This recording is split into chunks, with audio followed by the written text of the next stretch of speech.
Good morning! Welcome to my diary. Ang aking gagawin ngayon ay magluluto ng aking almusal.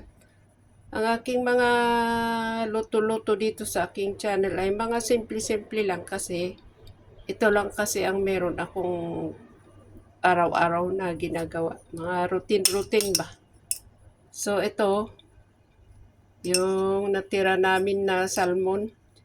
Ito yung hindi ko naman pwedeng ulamin na pag kinabukasan kasi medyo dry na pag i-reheat. So, ang aking gagawin ay halo ko na lang sa aking almusal.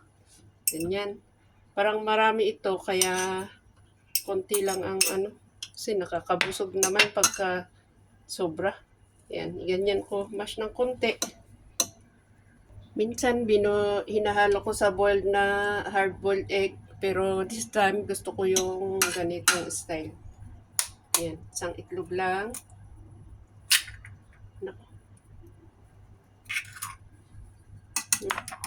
At saka yung itlog, hindi ko binibit ng masyado. Gusto ko yung makita yung white-white. Yan, white-white. Anong white-white, puti. Ganyan. Tsaka yung hindi ko pinapainit masyado. Tapos konting mantika lang ang aking ginagamit o nilalagay. Lagyan na natin. Hindi siya mainit na mantika kasi diba sabi nila masyadong mainit na mantika ay hindi siya maganda pag masyadong pinainit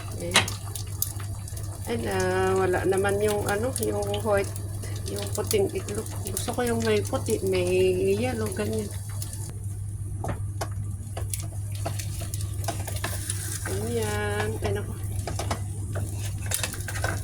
Ayoko yung masyadong gusto ko yung sakto lang na pagkaluto. Hindi siya brown. Ayan, marami siya nung naghalo sila sa itlog. So, may natira pa akong konti. Yan. Next time, pang next day or other day.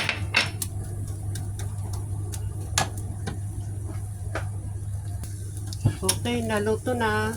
Ayan. Diba ang ganda? May puti, may yellow. Tapos ang aking tinapay ay toast bread. Pero okay lang naman na kahit hindi i-toast.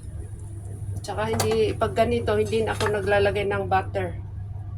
It's a no-no. Ayan. It's a no-no. Kung lalagyan pa ng butter, hindi ko na ikakat. Ganyan ko na lang.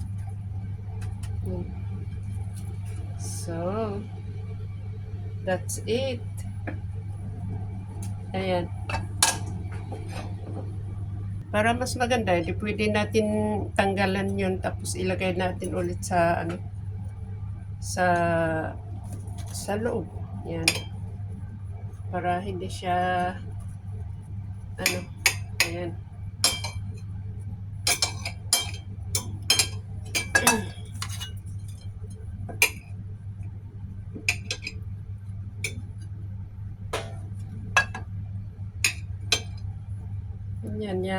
Ganyan lang.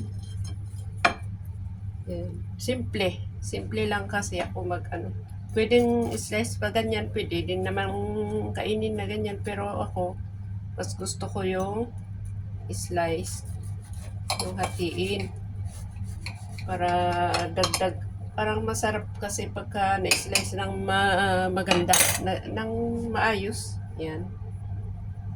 Oh, di ba? That's my sandwich. Simple sandwich. So, let's eat. Ay, gawa pa ako ng aking kape. Tapos, ang baso ko ay kalahating cup lang to. So, kalahating sachet lang ang aking ilalagay sa aking kape.